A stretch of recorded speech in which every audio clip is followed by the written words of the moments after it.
अरे बहू, क्या हुआ है आज आपको? कुछ तुम नहीं ससुर जी। आज बस ऐसे ही कुछ बातचीत करने का मन था आपसे। हाँ, बोलो, क्या बात करनी है? क्योंकि मैं भी चाहता हूँ कि मेरी बहू रानी मेरे साथ कुछ ना कुछ तो बात करे। ससुर जी आपको तो पता ही है, उनके जाने के बाद आपने ही मुझे संभाला है। आपके अलावा इस दुनिया में मेरा कोई नहीं है। मैं अपने मन की बात आपसे नहीं कहूंगी तो और किससे कहूंगी।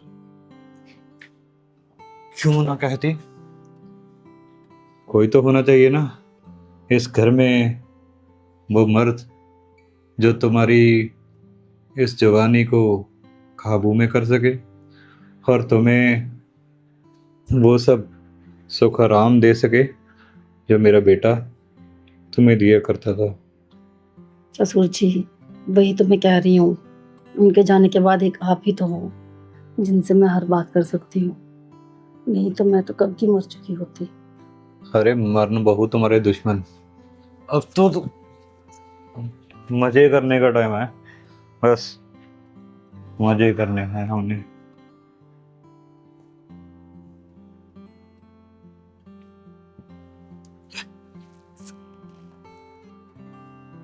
क्या हुआ?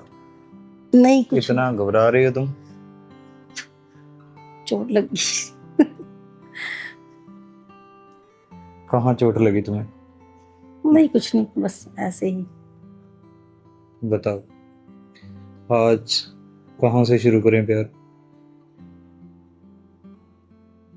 जहां से आपको ठीक लगे। बस मुझे तो आपके साथ टाइम स्पेंड करना है। मुझे तुम्हारे साथ टाइम गुजारना नहीं है, टाइम के मजे लेने हैं। इतने मजे लेने हैं बहू कि बस जी करता है तुम्हारी आंखों में डूब जाऊं और तुम्हें इतना सारा प्यार करूं जितना आज तक तुमने कभी महसूस ही ना किया हो। चाहती तो मैं ही भी यही सब हूँ, पर क्या करें, थोड़ा वक्त कम है, थोड़ी जिम्मेवारियां ज्यादा है। पागल है क्या मेरे होते हुए तुम्हें कोई जिम्मेदारी उठाने की जरूरत नहीं है। बस एक ही जिम्मेदारी उठानी है तुम्हें, वो भी मुझे प्यार करने वाली, मेरी देखभाल करनी। क्योंकि बहू, जितनी जमीन जायदाद, ये पैसा प्रॉपर्टी मेरे नाम है ना, ये सब तुम्हारी हो जाएगी अगर तुम मेरा ऐसे ही ख्याल रखती रही। वो तो मैं आपका ख्याल वैसे भी रखती ही हूँ, तो इसमें मुझे ये प्रॉपर्टी ये सब बीच में लाने की जरूरत नहीं है। मेरे लिए तो आप ही मेरी प्रॉपर्टी हो, आप ही मेरी दौलत हो, आप ही सब कुछ हो। हम्म, मैं तो देख रहा था कि तुम इतना जो प्यार मुझसे कर रही हो ना, किसी लालच की वजह से तो नहीं कर रही कि तुम्हें पैसा चाहिए प्रॉपर्टी चाहिए। मगर अब तूने बता दिया मुझे कि इन सब चीजों के पीछे तुम्हारा क्या मकसद है।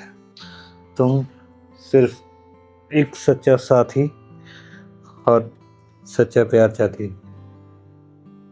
मुझे प्रॉपर्टी में कोई इंटरेस्ट नहीं है। और मुझे इस बहू में बहुत इंटरेस्ट है। सच्ची। मुझ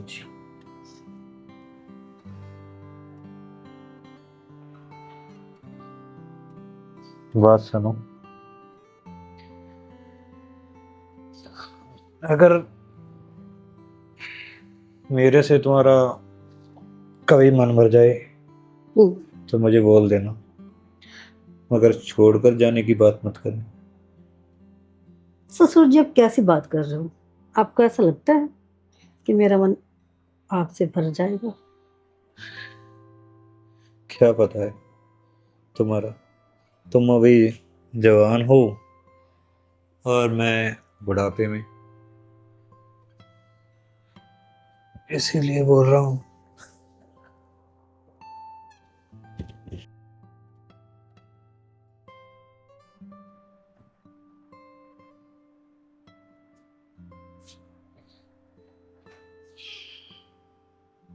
ओए भाई, ये चांद सा चेहरा ऐसे क्यों लगा हुआ है? हुँ? क्या हुआ? तुम इतना शर्मा क्यों रही हो? आज हमारी शादी हुई है, इसलिए। शादी हुई है और सुहाग रात भी। तुम्हें पता है इस रात का मुझे कितना इंतजार था? हमेशा मैं यही सोचा करता था कि काश मेरी जिंदगी में भी ये रात आ जाए। मगर देखो, आज वो हसीन रात आ ही गई। अच्छा, हम्म, और क्या सपने देखते थे? यही सोचता था कि तुम्हारे साथ पता नहीं किस दिन शादी होगी, और जिस दिन तुम्हारे साथ मेरी शादी होगी ना, उस दिन मैं सबसे ज्यादा खुश हूँ। सुहास, मैं इतना ज्यादा खुश हूँ कि तुम्हें बता नहीं सकते। तुम बताओ, तुम क्या सोचती हो? मुझे तो ये सब अभी भी एक सपना ही लग रहा है। मुझे नहीं पता था कि हमारे घर वाले एग्री करेंगे शादी के लिए, और देखो, तुमने सबको मना लिया। ऐसे ना मना था, तुमसे प्यारा कोई और है ही नहीं मेरे लिए। मैंने कहा था ये तो हमारे घर वाले हैं। अगर पूरी दुनिया वालों के साथ मुझे लड़ना पड़ जाता ना, तो तुम्हारे लिए मैं वो भी करता। पता है मुझे, इसलिए तो मैं भी हिम्मत कर पाई अपने घर वालों से तुम्हारे बारे में बात करने की। अगर मुझे पता होता कि तुम में वो हिम्मत नहीं है, मैं अपने घर वालों से बात करने की हिम्मत ही नहीं करती। एक लड़की के लिए बहुत मुश्किल होता है अपने घर वालों के लिए बोलना कि मैं इस इंसान से शादी करना चाहती हूँ या मैं इससे प्यार करती हूँ। कोई भी माँ बाप अपनी बेटी का हाथ ऐसे हर किसी के हाथ में नहीं दिलाते। हाँ, अगर सामने वाला वो काबिलियत रखता हो तो फिर मना भी नहीं करते। हम्म, अभी और ये बरमाला अभी तक उन्होंने क्यों पहनी हुई है? उतार दो ना इसमें, रख दो उधर।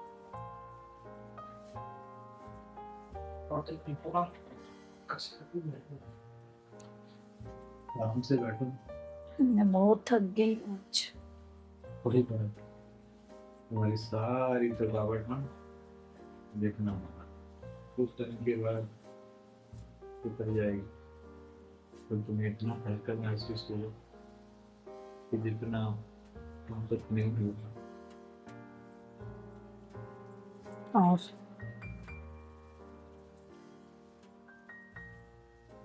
तुम भी बोलो ना कुछ, जब मैं ही बोल रहा हूँ। बस सोच रही हूँ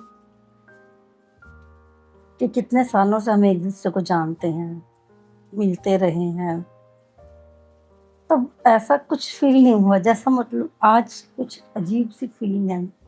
मतलब मुझे पता है कि हमारी शादी हो चुकी है, पर फिर भी पता नहीं क्यों एक मन में अजीब सा कुछ कहती हूँ, वो गुड़गुड़ सी हो रही है। मैं समझ ही नहीं पा रही हूँ कि ये सब कैसे हो गया। और तो हो चुका है, और जो हुआ है बहुत अच्छा हुआ है। और बोला हमें क्या चाहिए? मेरा साथ तो नहीं छोड़ दोगे ना? मेरा कुछ, तेरा साथ मैं कैसे छोड़ सकता हूँ? जब तक ये सांसें चलेंगी तब तक तुम्हें मैं ऐसे ही कहूँगा। पक्का? हाँ, पक्का। क्यों, शक है कोई तुमको? शक नहीं है, बस ऐसे ही मन में सवाल आया कि कहीं तुम मुझे छोड़ तो नहीं गए। अरे छोड़ो इन सब बातों को यार, आज हमारी सुहागरात, तो ये रात मैं भी ना आज बस। के खास दिन में क्या। अरे भाई, अरे समीर तुम, मैं तो यहीं पे हूँ। आप यहाँ पे क्यों पे हो? भाभी अंदर इंतजार कर रही होगी। अरे और यार आपके दोस्त चले गए? वो सब तो चले गए हैं, पता नहीं मुझे क्यों, मैं बस जस्ट लेटा और फिर आँख लग गई मेरी। आज दिन में इतने सारे प्रोग्राम में थक जाता है आदमी। आप ऐसा कीजिए, भाभी के लिए अंदर, मुझे लगा आप चले गए होंगे। वो तो मैं पानी पीने के लिए आया था यहाँ पे। नहीं बस जा रहा हूँ। आप चले जाइए, यहाँ पे बैठ के क्या कर रहे हैं? ठीक है, चलता हूँ मैं।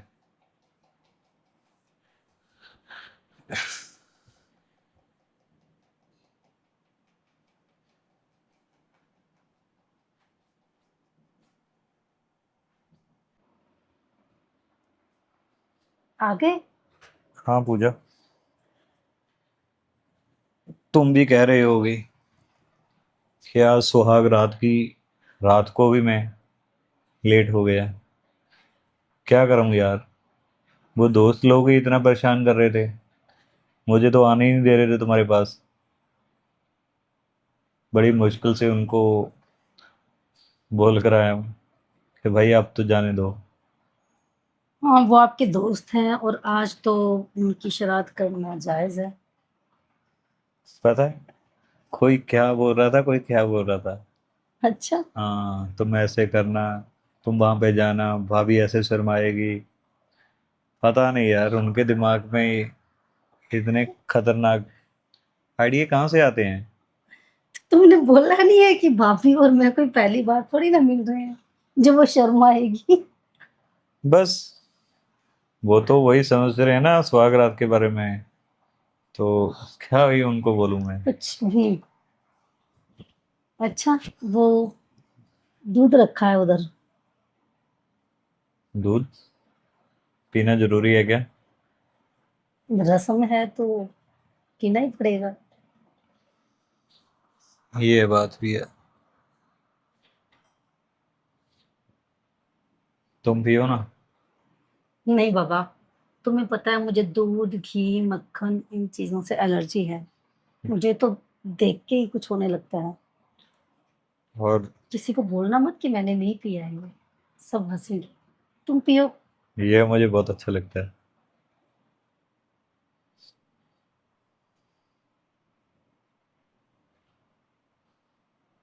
एक बात बोलूं, हाँ, ये बहुत लाजवाब है।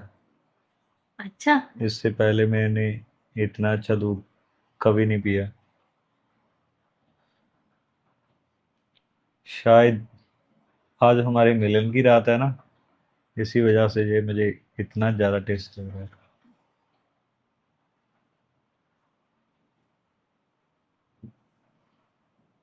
क्या हुआ, कुछ नहीं, क्या देख रही हो तुम? सोच रही हूँ किस बच्चे से पाला पड़ा है मेरा जिसको दूध पसंद है। हद है यार, तुम्हें क्या लगता है कि दूध सिर्फ बच्चे ही पीते हैं? एक मर्द के लिए ये दूध बहुत ज़रूरी होता है। मुझे नहीं लगता। वो तो कुछ होता है इसको देख के ही। कोई बात नहीं, धीरे धीरे मेरे साथ तुम्हें भी आदत पड़ जाएगी इसकी पीने की।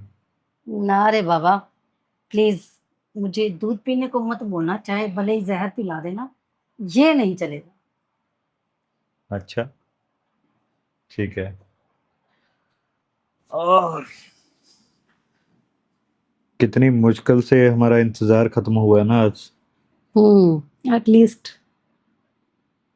और लास्ट। हम्म, कितनी मन्नतें मांगी, कितना कुछ किया, वो सब जब चीजें को याद करते हैं ना, हम्म। तो महसूस होता है कि तुम्हें पाने के लिए मैं किस हद तक गुजरा हूँ। और तुमने भी मेरा इतना साथ दिया।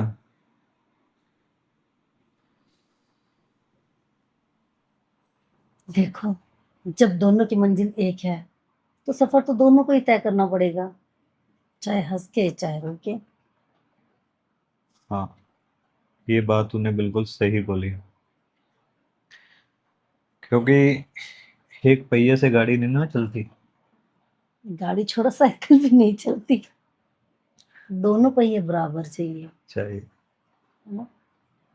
तो मैं तो बस एक ही भगवान से ये प्रार्थना करूंगा कि हर एक प्यार करने वाले को उसका प्यार नसीब हो, तथास्तु तथास्तु तथास्तु। क्योंकि पता नहीं कितने लोगों को उसकी मोहब्बत नहीं मिलती।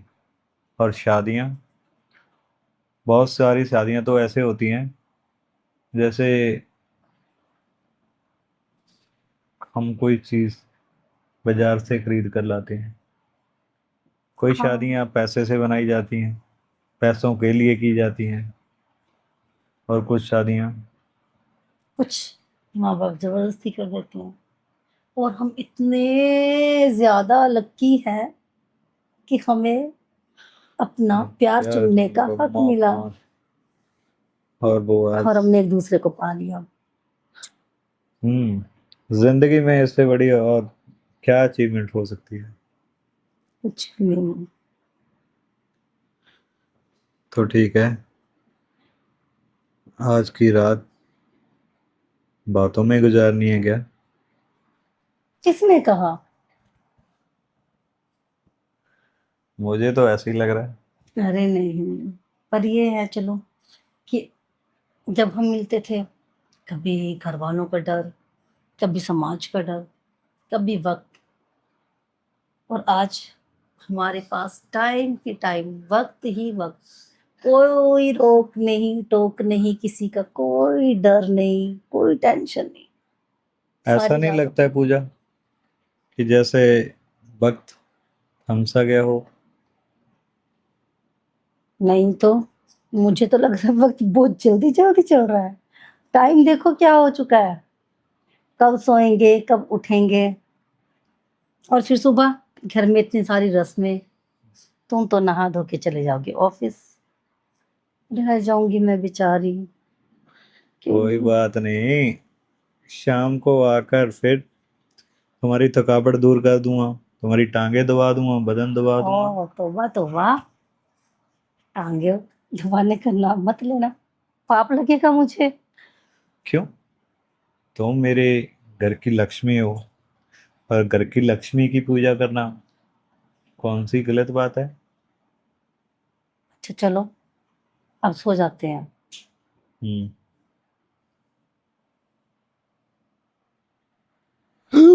क्या पूजा, हुआ? यश, पूजा यश, यश, यश।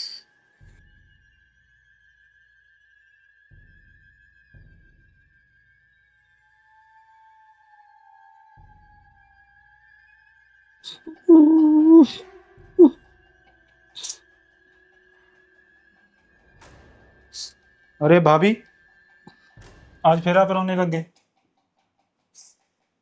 आप, देवर जी, मैं तो बस। ऊपर जा रहा था और आपकी रोने की आवाज आई। मुझे लगा आप कमरे में होंगे। आप रोज रोते हो, रोज मैं आपको एक ही बात बोलता रहता हूँ। अब जो चीज़ हमारे हाथ में नहीं है उसके लिए रोने का क्या फायदा। और वैसे भी जो आदमी इस दुनिया में आया है उसे तो एक ना एक दिन जाना ही है। देवर जी, ऐसा मेरे साथ ही क्यों हुआ? हम लोगों ने कितने सपने देखे थे, अरमान सजाए थे, शादी की एक रात भी हमें इकट्ठा रहना नसीब नहीं हुआ। आपको पता है लोग, हम लोग मेरे बारे में क्या क्या बोलते हैं। अरे भाभी जी, लोगों को क्या मैं कहना। अब लोगों का मुंह कैसे बंद कर सकते हैं हम। और वैसे भी हम इस चक्करों में नहीं पड़ते। और ना मैंने आपको कभी कुछ बोला है। अगर मैं कुछ कहूँ, जहाँ हमारे घर वाले कुछ कहें आपको, फिर तो आप लोगों की परवाह करो। लोग ना ऐसे मान है ना वैसे मान है। लोगों के लिए ये सब कुछ सिर्फ बातें करने के लिए। अब वजह बन चुकी है। कल को किसी और के साथ हो जाएगा, आपकी चीज़ें भूल के वो उसके साथ हो जाएंगे। 4 दिन की बस, फिर ये भूल जाते हैं लोग।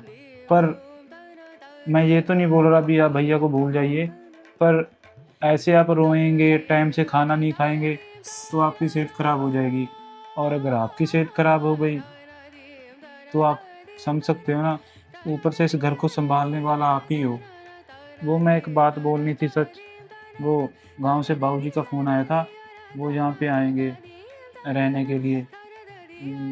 तो आप देख लेना। कल मैं थोड़ा सा लेट आऊँगा, मेरे दोस्त की थोड़ा सा मुझे काम है, वो उसके साथ जाना है। ठीक है, कोई बात नहीं। और आप ये रोना धोना छोड़ दीजिए, अगर आप रोएंगी तो आपकी सेहत खराब हो जाएगी। और पिछली बार आपको पता है कैसे बेहोशी की हालत में डॉक्टर के पास लेके गया था, डॉक्टर ने क्या बोला था, अगर ये ऐसी रोती रही तो और ज़्यादा काम खराब हो जाएगा। आप ऐसे मत कीजिए, मेरे लिए नहीं तो आपका पति जो ऊपर है, वो तो आपको रोते हुए देख के बहुत ज़्यादा दुखी होंगे ना, तो उनके लिए तो आप थोड़ा सा तो ठीक रह सकते हैं। मैं बहुत कोशिश करती हूँ कि उन्हें याद ना करूँ, लेकिन किसी भी वक्त कभी भी कुछ ना कुछ ऐसा दिमाग में चल पड़ता है जिससे मैं यश को भूल नहीं पा रही हूँ। किसी भी पत्नी के लिए ये बहुत मुश्किल होता है कि एक ही रात में उसकी पूरी दुनिया उजड़ जाए। अरे भाभी जी, मैं समझ सकता हूँ आपका दुःख। आपने आपका पति खोया है, तो मैंने भी तो अपना बड़ा भाई खोया है ना, तो हम दोनों का दुःख सेम ही है। पर ऐसे रोने से भाई वापिस थोड़ा आ जाएँगे। वो तो मुझे भी पता है, पर मैं क्या करूँ? मुझे रोने में सुकून मिलता है। मेरे दिल के जो भी गुबार होता है वो निकल आता है। कुछ टाइम के लिए मैं हल्का-हल्का महसूस करती हूँ। सारा दिन घर में अकेले पड़े-पड़े बस यही चीज़ें मेरे दिमाग में चलती रहती हैं कि मैंने भगवान को क्या बिगाड़ा था? आप अगर ज़्यादा सोचोगे तो आपकी सेहत खराब हो जाएगी। डॉक्टर बोल रहे थे ज़्यादा रोने के कारण और ज़्यादा सोचने के कारण आपका बीपी लो हो जाता है, तो इसी वजह से आपको चक्कर वगैरह आने लग जाते हैं। तो आप इतना मत रोया कीजिए। हो जाने दो मेरा बीपी लो, मर जाने दो। वैसे भी मैं जी के कर ही क्या रही हूँ? अरे भाभी जी, आप ऐसा क्यों बोल रहे हो? अगर आप चले गए तो इस घर को कौन सँभालेगा? ऐसे तो मैं भी बोल सकता हूँ कि भैया चले गए तो मैं भी मर जाता हूँ। क्या मैं मर जाऊँ? नहीं, नहीं ऐसा मत बोलो। फिर वही अभी तो बात है, तुम्हारी पूरी ज़िंदगी पड़ी है। फिर वही बात तो है ना। तो भाभी मैं ये बोल रहा था, सुबह आ जाएँगे बाबूजी तो उनके लिए खाना वगैरह बना देना एक्स्ट्रा से, वरना आपको फिर से मेहनत करनी पड़ेगी, इसीलिए आपको पहले बोल दिया। हाँ, तो वो तुम टेंशन मत लो। यश के बाबूजी मेरे बाबूजी। हाँ, ये बात तो है। इतनी रात हो गई है, ऊपर से आप रो रहे हो।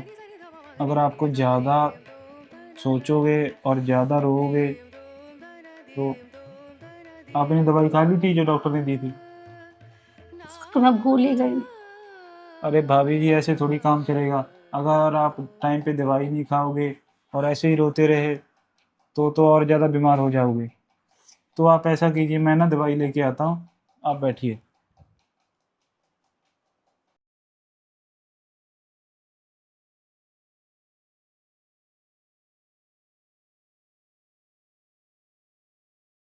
अरे बहू, बहू, तुम यहाँ हो? जी पिताजी। अरे जीती रहो बेटा, जीती रहो। ये लो आम, हमारे अपने खेत में लगे हुए थे। अरे वाह पिताजी, ये तो मुझे बहुत पसंद है। यश मुझे लाकर खिलाते थे चोरी-चोरी। वो भी लाते थे मेरे लिए। तभी तो। बैठिए आप, मैं आती हूँ। पिताजी के लिए खाना लगाती हूँ। पहले बैठ के 2 घड़ी उनसे बातचीत कर लेती हूँ। ये ना लगे कि उनका बेटा नहीं है तो उनकी बहू उनके पास बैठती नहीं है। टाइम ही नहीं है। पहले मैं पिताजी के पास बैठती हूँ जाके थोड़ी देर।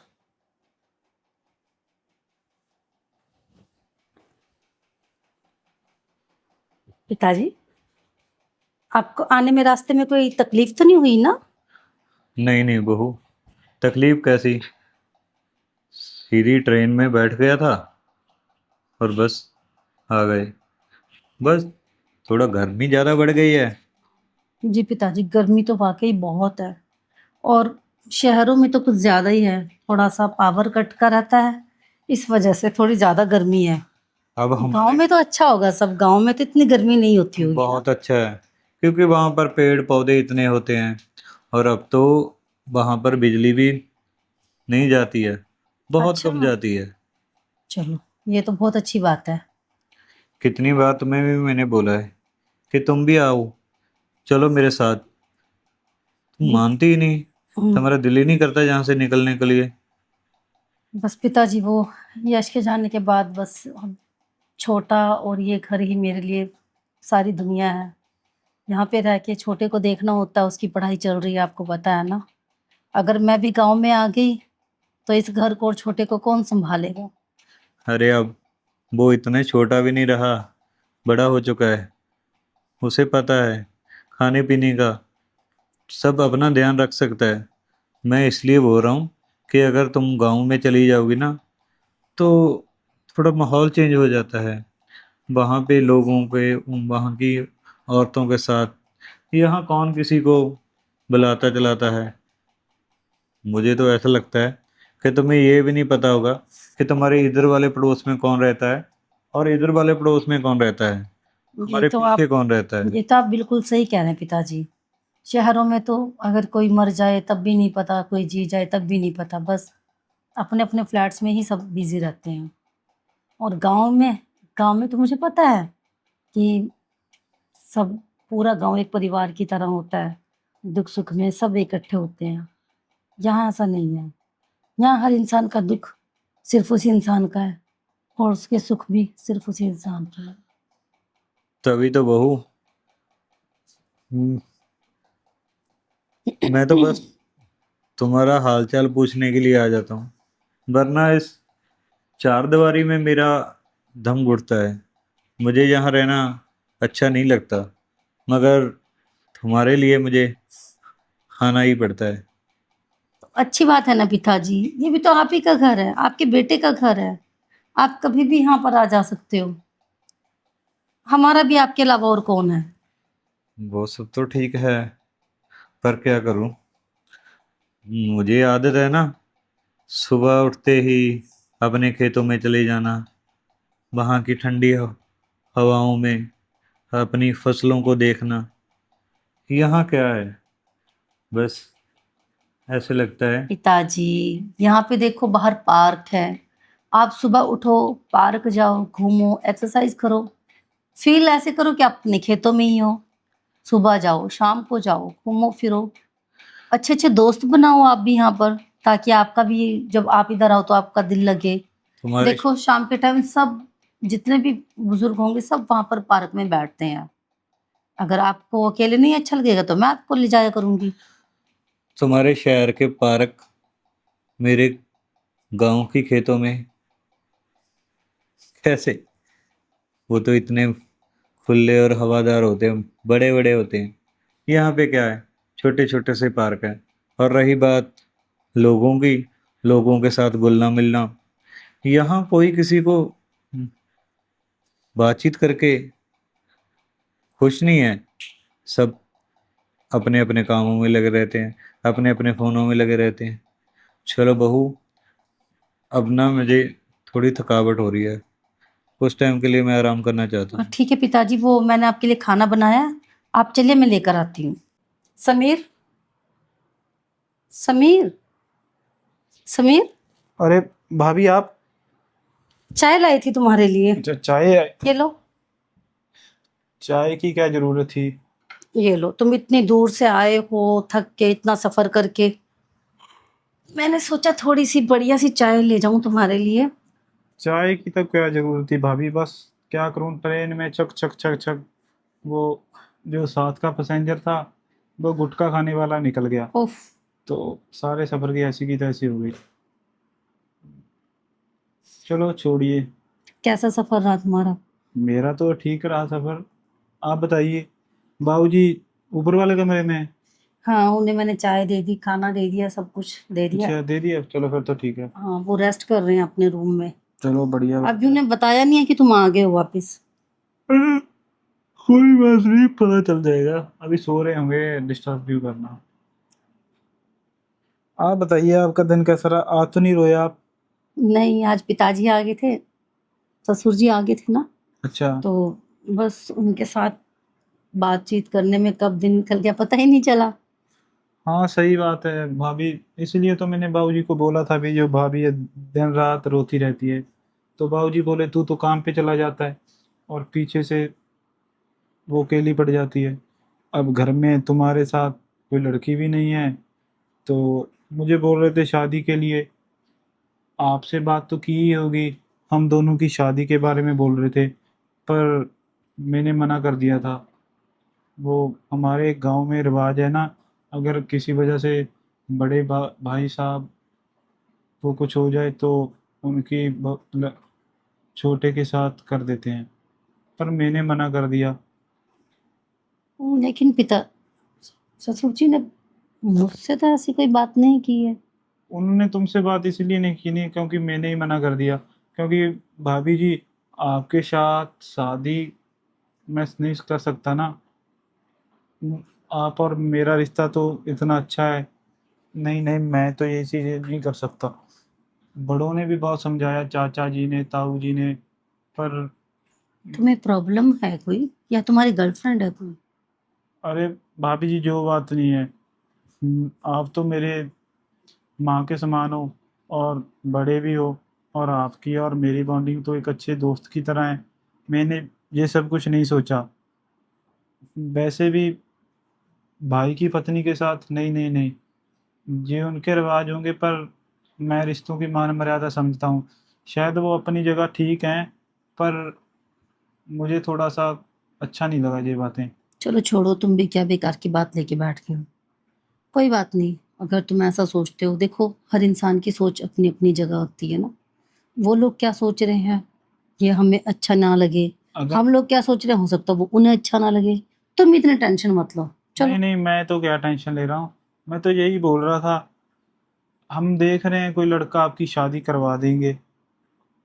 कोई नहीं, बात। मुझे शादी वादी नहीं करनी है। मुझे इस घर को छोड़ के, तुम्हें छोड़ के और ससुर जी को छोड़ के कहीं नहीं जाना। मैं खुश हूँ, कोई बात नहीं। ठीक है भाभी, मैं भी क्या बेकार सी बातें लेके बैठ गया, सारा मूड अपसेट कर दिया हुआ आपको। वो पड़ोस वाली बिमला की लड़ाई हो रही थी सीमा के साथ, क्या हो गया, क्या चक्कर पड़ गया था? मैं जा रहा था तो वो इधर से गाली दे रही थी, वो उधर उसको बोल रही थी, पर समझ में कुछ नहीं आया मुझे। कुछ नहीं, इन लोगों का तो रोज का किच किच किच किच, पानी नहीं आता है तब लड़ने लग जाती हैं। दो चार हवा से पत्ते इधर उधर हो गया तब लड़ने लग जाती है। इनको और कोई काम है ही नहीं है। पर एक बात तो है, हमारा तो एंटरटेनमेंट पूरा करा के रखती हैं, बातें करती रहती हैं सारा दिन, और 2 दिन लड़ती हैं, तीसरे दिन फिर एक साथ हाँ हो जाते देखो, हैं। जब पता है कि एक दूसरे के बिना रहना भी नहीं है तो फिर लड़ो भी मत, या फिर लड़ रहा है तो फिर बात ही मत करो। पता नहीं, सही बात है, या तो इन लड़ो लोगों का या फिर कुछ नहीं बात हो ही मत सकता। करो, सही बात है। अच्छा चलो, चाय ठंडी हो रही है, अब तुम चाय पी लो। कोई बात नहीं, चाय तो मैं पी लूंगा। आप बताइए, आपने पी ली चाय? हाँ मैंने पी ली थी। और वो ससुर जी ना, वो खट्टे मीठे वाले आम लेकर आए थे अच्छा, गांव। गांव से। यश भी लाते थे मेरे लिए। हाँ वो मैंने वो गांव। बहुत सारे खा लिए और मेरा पेट खराब हो गया। अरे भाभी, इतने आम भी बुरे होते हैं, धीरे धीरे खा लेते। पर आम बड़े अच्छे होते हैं गांव के, वो जो शहर में होते हैं ज़्यादा से ज़्यादा केमिकल वगैरह लगे होते हैं। अरे रुको स्मित, अरे क्या हुआ ससुर बाबूजी? जी, तू इधर मुझे चाय। ये चाय नहीं, तुम्हारी मेहनत का पैगाम है। या क्या क्या बोल कह रहे रहे हैं हो? ससुर जी? बहू, मैं वही बोल रहा हूँ जो मेरे साथ होने वाला था। क्या? जो चाय तूने मुझे दी थी ना, वो गलती से मेरे हाथ से जमीन पर निकल गई। धुलने के बाद बिल्ली ने वो चाय को पिया और वो बिल्ली मर गई। क्या? नहीं नहीं नहीं नहीं नहीं नहीं नहीं नहीं, ऐसा नहीं हो सकता। वो बिल्ली मुझे ने कुछ बाहर से खाकर आई होगी ना। तो ठीक है वो। तो फिर तुम मान पीछे। लेते हैं आप तुम्हारी बात। तुम कौन सा झूठ बोल रही होगी कि बिल्ली बाहर से कुछ खा सकती है? ये लो चाय, और तुम पी के साबित कर दो कि बिल्ली सच्ची है या तुम झूठी। लेकिन ससुर जी, ये मैं कैसे? तुम्हारे हाथ क्यों काम रहे हैं भाभी? मैं पिला देता हूँ समीर, उसे। मैंने अभी बताया ना कि वो मैंने अभी इतने सारे आम आम लाए थे ना आपकी एक सब्जी। घूंट तो पी सकती हो ना, एक घूंट से नहीं, कौन। नहीं नहीं नहीं मुझे पता चल गया इस चाय में जहर है। नहीं पर समीर, तुम्हें मुझ पे भरोसा नहीं है? भरोसा तो नहीं तुम है ना, ससुर तो जी की बात पे विश्वास फिर करते हो? चाय पियो ना। सच सच बताओ, ये सब कुछ तूने क्यों किया? बता, बता, क्यों किया तूने हमारे साथ ये सब? मैंने सोचा था कि तुम दोनों को रास्ते से हटा के ये सारी प्रॉपर्टी अपने नाम करवा लूंगी और फिर किसी और से शादी करके अपना घर बसा लूंगी। अच्छा, तो इसका मतलब मेरा शक सही था। भैया के भी दूध में तूने जहर मिला दिया होगा। नहीं, मैंने नहीं किया। तुझे पता है वो, इसका दोस्त एक डॉक्टर था, उसने सैंपल लिया था और हमें बताया था कि उसमें जहर था। पर भाभी, हमारे पास कोई पक्का सबूत नहीं था, इसीलिए तो बाबूजी को मैंने गांव से बुलाया था। और रही बात, मैंने ना तुम्हारे आशिक के साथ बात करते हुए देख लिया था, और मैं कहीं काम पे नहीं गया था, मैं पुलिस स्टेशन गया था। और तुम्हारी जानकारी के लिए बता दूं, वहाँ पे एक कैमरा लगा हुआ है और पुलिस आती है। नीचे बालकोनी में है। मुझे माफ कर दो। अब अब माफ माफी तो अदालत में मांगना तुम जाकर। चलो। मुझे माफ कर दो, मुझे पुलिस के हवाले मत करो, मैं दोबारा कभी ऐसा नहीं करूंगी। हाँ जी दोस्तों, कैसे लगी आपको ये कहानी? हमारी भाभी ने हमारे साथ क्या किया, आपको कैसा लगा? आजकल ऐसी ही लड़कियां प्रॉपर्टी के लिए ऐसा कुछ कर रहे हैं, तो इसके लिए सावधान रहें। 4 दिन में किसी को अपनी जान मत बना लेना और शादी मत कर लेना, क्योंकि क्या पता वो किसी न किसी फराक में बैठा हो। अगर कहानी आपको अच्छी लगी तो कमेंट जरूर करना, और कमेंट में ये जरूर बताएं कि आप हमारी कहानी कौन कौन से गांव से देख रहे हैं और कौन कौन से शहर से देख रहे हैं। और जिसके भी कमेंट पे सबसे ज़्यादा लाइक होंगे, ये हमारी विधवा भाभी के साथ उसकी शादी करवा देंगे। धन्यवाद।